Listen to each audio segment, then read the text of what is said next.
We are podcastvideos.com. Our goal is to educate, enlighten, engage, and entertain. We believe in the power of love and transformation through storytelling. Hey everybody, welcome back. This is Story Scaling. I'm Dan Kraft, editorial director here at podcastvideos.com, and instead of the normal crew, we have with us today an industry expert from the outside world. This is Alban Brooke, and he is the marketing director for Buzzsprout, which is one of the probably best known audio hosting companies out there. Alban, thanks for being with us. Dan, thank you for having me. I really appreciate it. Yeah, it's good to have an outside perspective. We're here in Arkansas. You guys, I believe, are down in Florida. But you've been in this business for quite some time, and we're still a little bit new. We're growing, but it's always good to hear from somebody who's been doing it a while. Let's talk Buzzsprout and some of the features you've got, what exactly you guys do, and how you can help aspiring podcasters, established guys, and what else is out there. Sure. So Buzzsprout, we help people get their podcasts online and out to the world. We started about 15 years ago as just a way to help people who were mostly as nonprofits and churches trying to get podcasts up. That's who we started with. And then over the years have grown to be one of the largest podcast hosts in the world. So if you've got a podcast and you're looking to get it out to the world, we'd love to help people. I actually noticed a report that came out not long ago from Podmatch that noted they were talking downloads, and they said, hey, these numbers are based on Buzzsprout, but they have enough of an industry share that we're just going to call that an industry average. Not a bad little brag for you guys. That's very kind of the Podmatch team. Let's jump into one topic that I actually pulled from a report you guys did with Podmatch, and that is just the terminology of downloads. Mm-hmm. Obviously, we are podcastvideos.com. We've looked at YouTube views and impressions, and there's more to podcasting numbers than just the standard audio download there used to be. Can you explain kind of how you guys look at those numbers? That was awesome. Let me go put this back up.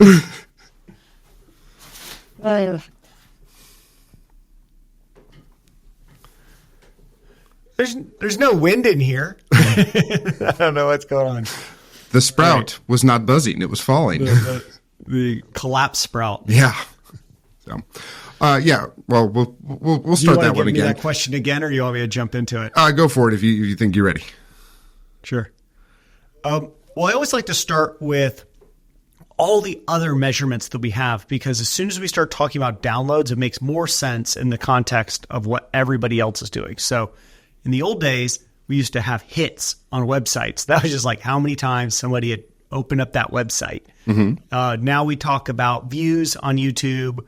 We've got things like the amount of likes and engagements you get on a social post. And over time, these numbers have just always trended towards what's the biggest number we can come up with.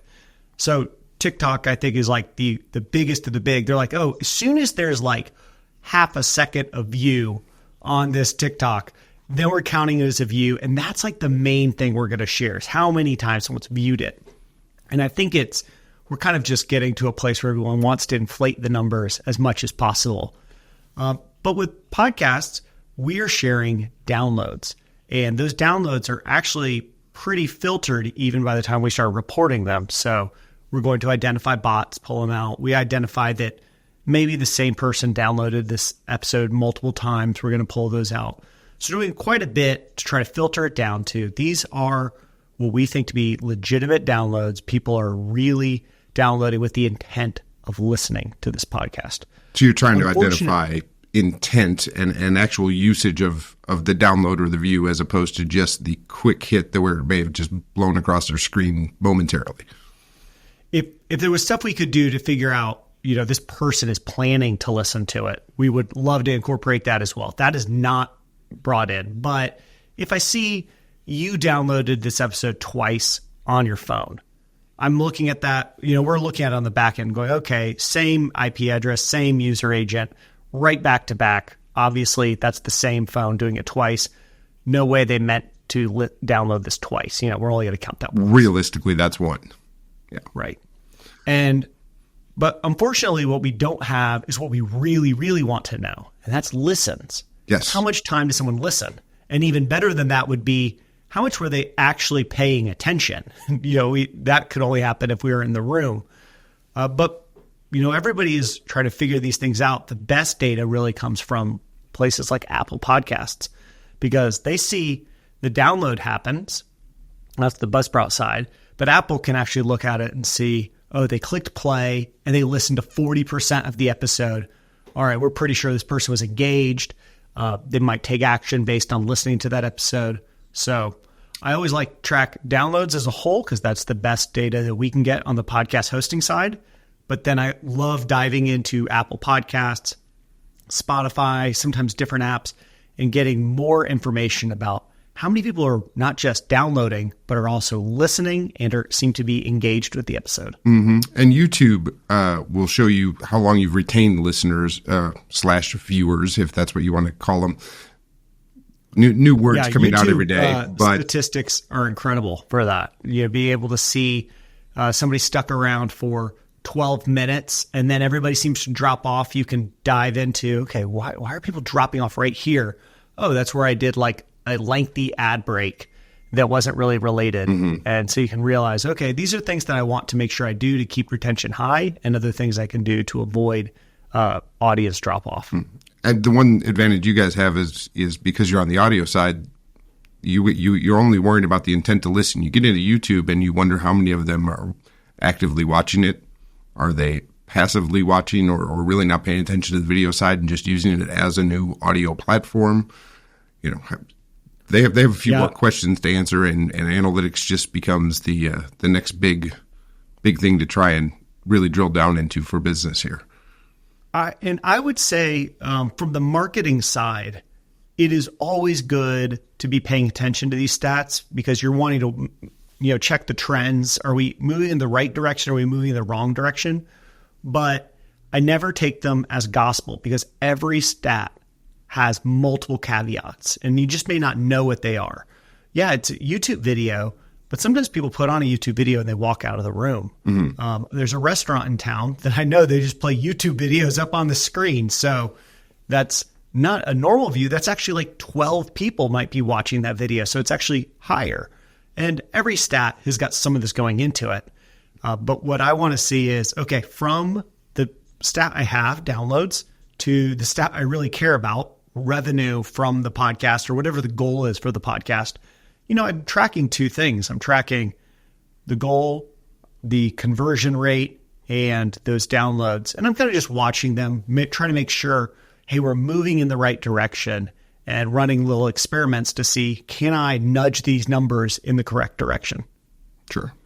And there's been some articles written, some news out within the industry that says even the basic assumption of one download, one listen may not be correct, because you may have multiple people listening to a single download. You could have multiple people listening that call it co-listening. You've also got people like me who've got 4 different podcast apps across different devices that maybe are downloading it multiple times. And we just went through this big thing with Apple Podcasts recently, where they said, hey, if somebody doesn't listen to the latest 3 episodes or something like that, they're like, we're just going to stop auto downloading. And then everybody realized, man, there were a lot of people who were auto downloading episodes but weren't listening to them. Everybody had a bunch of episodes downloaded, and there was no traction there because they weren't necessarily downloading them. Apple was pretty well shoving them down their throats because they downloaded a single episode. Or the person said, like me, I go, oh, I really aspire to listen to this Wall Street Journal podcast every day. And then, I look back at it, I go, whoa, I haven't listened to this in a week. Well, I guess I'm not listening to those last 6. I'll just listen to the one for today. Right. And I think sometimes there's aspirational listening happening. Let's talk some of the basics of utilizing Buzzsprout for somebody who's trying to go ahead and get their audio up, get it out, make sure it's going somewhere.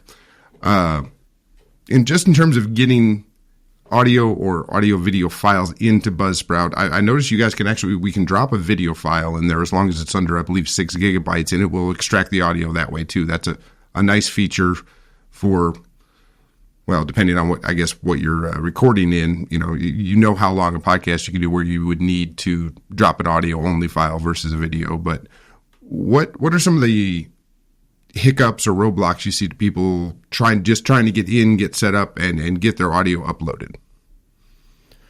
Well, on the technical side, we're building everything to be as user-friendly as possible. So when we started with nonprofits and churches, we noticed a lot of people don't know much about megabytes, gigabytes, encodings, and video files and file formats. And so we said, you know what? Just give us whatever you think you're supposed to give us, and we're going to do our very best. If it's if it's encoded correctly and it's tagged and it's a nice MP3, well, we're going to leave it alone because we know you're probably an audio engineer and you got it the way you want it. But if it comes up as a big WAV file or it comes up as a video, we go, we know what we need to do with this. We take the audio and we put it in the correct format for you. So on the technical side, you really shouldn't be running into any issues. Whatever works best for you, works best for you. The biggest hurdle I see is mostly on the creator side. We all feel, it's intimidating to put yourself on the internet at the beginning. If you're not used to being on video in the beginning. If you aren't used to recording podcasts, the sound of your own voice, everybody finds disturbing the first time they listen to it. Editing yourself is really tough. All of these emotional and creator focused problems come up. And so mostly I end up talking to podcasters much more about how do you push past those feelings of imposter syndrome or just not thinking the audio is good enough. How do we get you past that so that you can start creating things online? And sometimes technical issues will come up, but mostly those are the much easier ones to solve than the stuff that we're all dealing with as creators. As somebody who spent almost 2 decades in print newspaper journalism, yeah, we used to duck the cameras when the TV station showed up. It's a little weird to be looking at a camera right now. Jumping into a little bit more of the technical stuff, though, you mentioned that when folks upload it, we take it and we fix the audio. We can deal with the file. The we is becoming more and more technological and helping reduce the man hours involved in that. Can you explain a little bit about some of the tools you guys have implemented over there to help yourselves and improve the turnaround time and just put out a cleaner product?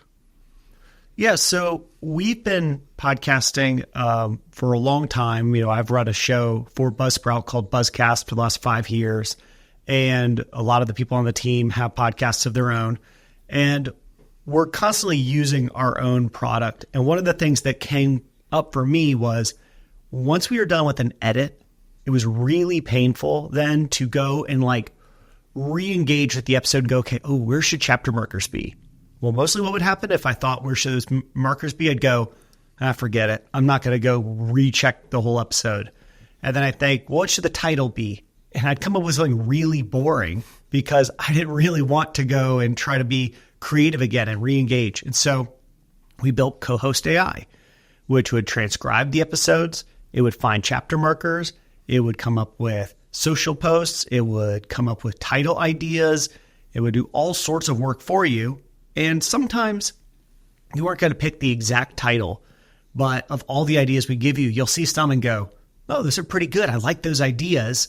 And it kind of kicks off a little bit more of a creative process for yourself. I've definitely done that before. I don't like any of these 5, but I can tweak that one.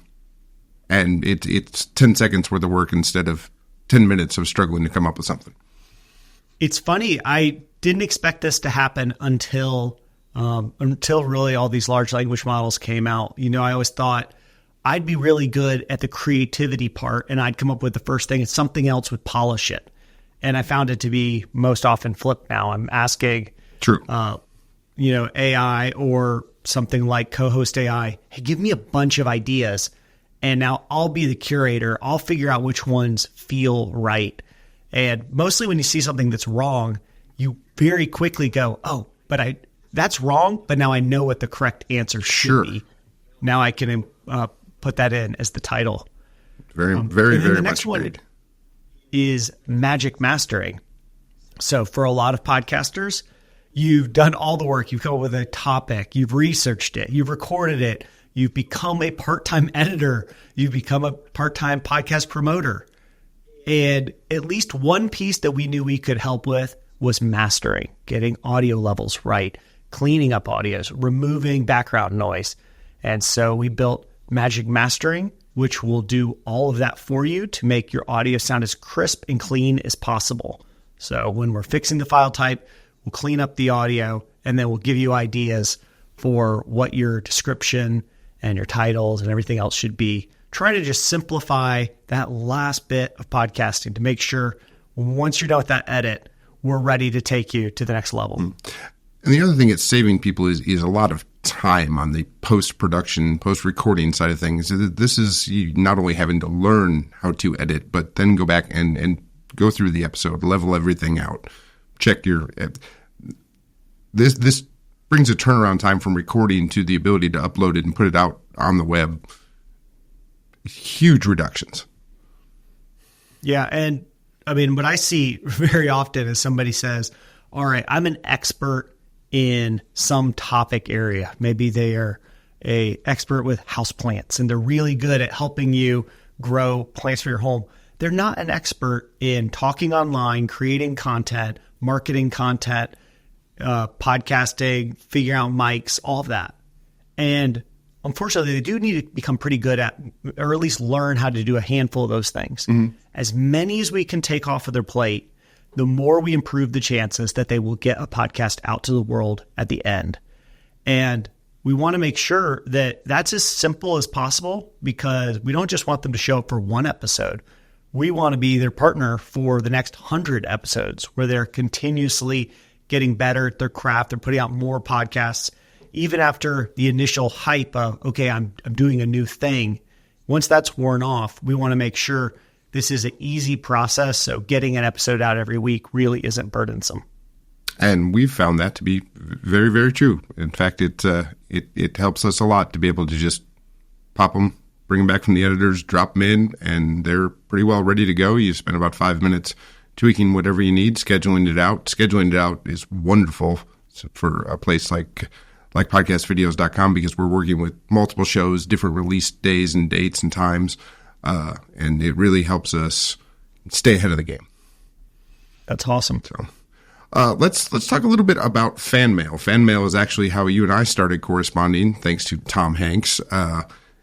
It's something I knew with our new website we could do a little test and tune on, run a GIF as a picture, and put a little soundbite in there just to make sure we had those capabilities on our end. And of course, something about it jumped it right into the top of the Googles where you saw it.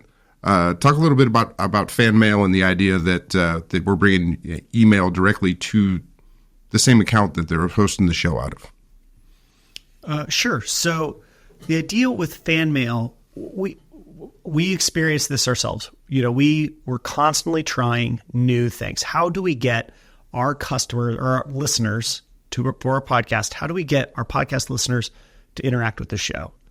And I tried things where people could record and message online, and we'd include it in the podcast. I put an email address in the episode descriptions that said, email us anything you want to tell us. I started a Twitter account for our podcast, said, hey, just tweet at us, and then we'll know about it.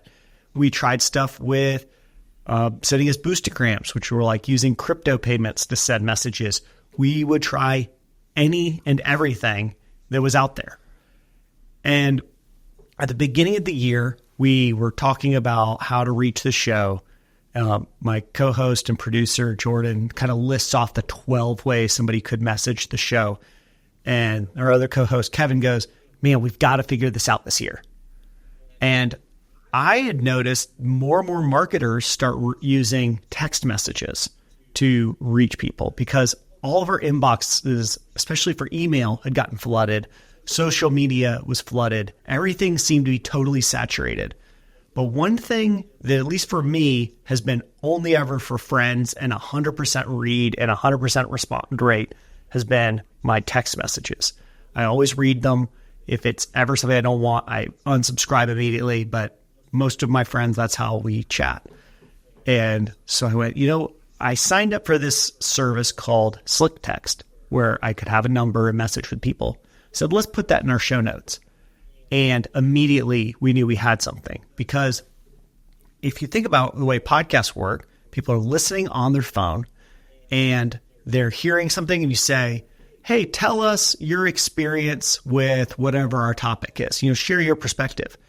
If they can click the show notes and it opens up the text messages on their phone, they can just type something out really quickly. We all know email is very formal. All these other things require downloading another app or engaging with something that you may not have set up. But texting, it's set up on your phone. It's informal. It's easy. You send off a quick text and you're done. Yeah, it's intuitive because that phone is already in their hand. It feels like a very point-to-point personal communication. Exactly.